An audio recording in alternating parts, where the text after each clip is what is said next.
Good evening, everyone. Thanks for coming. My name is Max Hollis, and tonight I'm going to be speaking to you on next-gen console systems for video games. Now, as many of you know, there are right now in the United States 3 primary console systems for video games. The Nintendo Wii, the Xbox 360 from Microsoft, and Sony's PlayStation 3. Now, of these 3 systems, they all have their good points and their bad points, but my goal tonight is to convince you that, well, you need a Wii. So, first let's begin comparing the Wii and the PlayStation 3.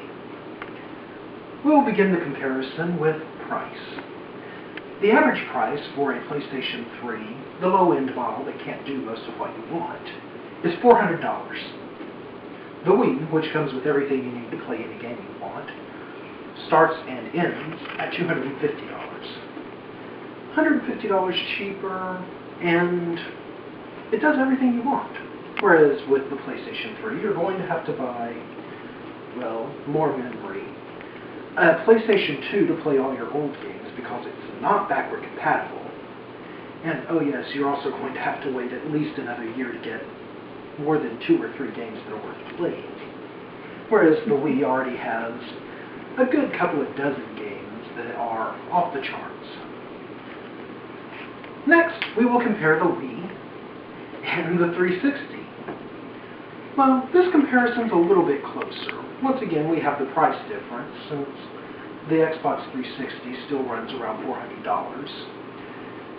So, the Wii is still winning there. Now, when we get to the game comparison, the Xbox 360 already has a large number of games, including Halo, Halo 2, Halo 3, and of course all the Xbox titles, which are backward compatible to it, which help to draw it in. However, we do have a few problems with the Xbox 360, most notably the red ring of death. Unfortunately, a lot of 360s were made with a slight hardware error that causes them to, well, eat themselves. As of yet, Wii's do not do this. They're solid, reliable, they don't glitch.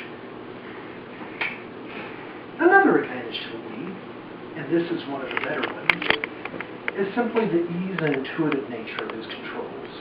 Rather than relying on a complex control scheme of buttons and triggers that you have to memorize to be able to effectively use it, the Wii uses a Wiimote. This is basically a remote that you move around. On screen you can see a target, and say you're playing the game Legend of Zelda Twilight Princess. If you want to slash your sword, you swing the Wiimote and it slashes. You shake the Wiimote and you spin in a circle. Everything is done just by moving the Wiimote and hitting 3 buttons. 3. Come on, 3 buttons.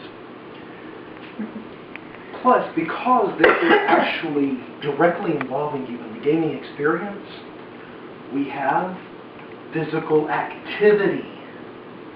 Physical activity is the one thing that gamers have always been lacking on, thus they get this beautiful physique that I have. To try and evade this, we play the Wii, which makes us exercise while enjoying our favorite recreation. Well, everyone, I think I'm about out of time, so all I can say is good night. You can get your fish safe settlement as you walk out the door.